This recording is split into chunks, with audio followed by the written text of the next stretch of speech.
Who am I? Who am I? Mom.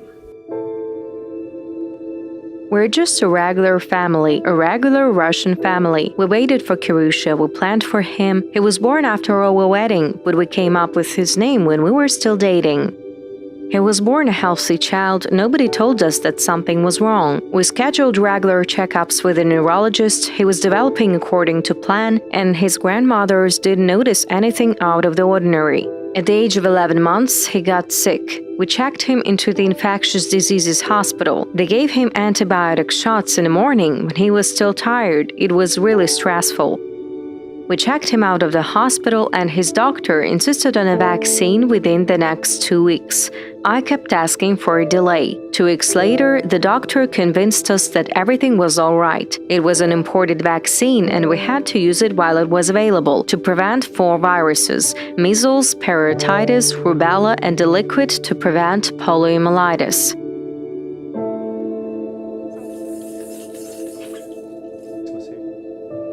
The next day, we could already see that something had gone wrong. We went to see the doctor, who told us that it's normal. It's an age-related issue that he will grow out of. And here's what happened. He was barely 2 years old when we started looking for treatment, running around everywhere. And now our son is 8. We've tried many different methods. We've been to China, been to our Russian centers, we traveled to Belgium.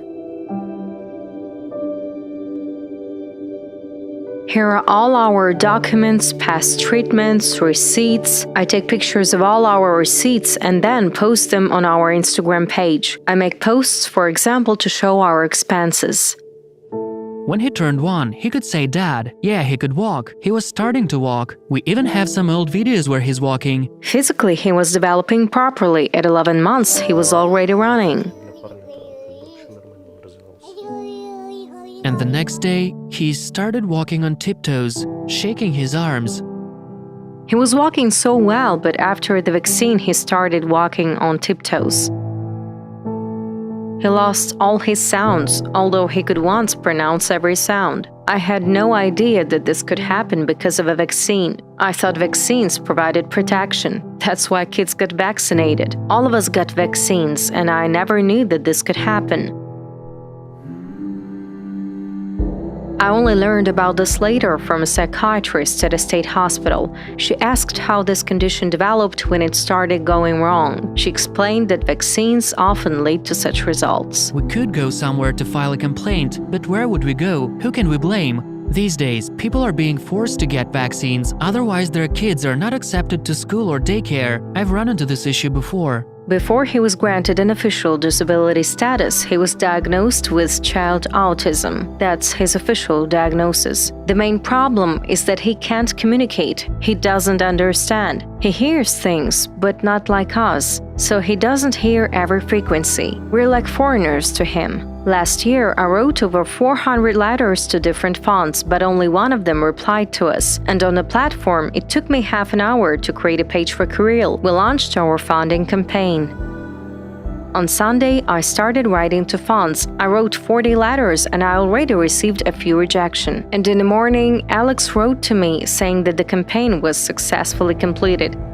My first reaction was relief. I didn't have to keep wondering where to find fonts for my child. I was happy and relieved that I could finally sleep soundly without worrying about where to find money. I'd like to say a huge thank you, first of all, to Alex for creating this project where some people can get help while others can offer their help and make a positive impact. And thank you for this opportunity to continue our treatments. This is very important for us, for our child. Thank you to everyone who participated.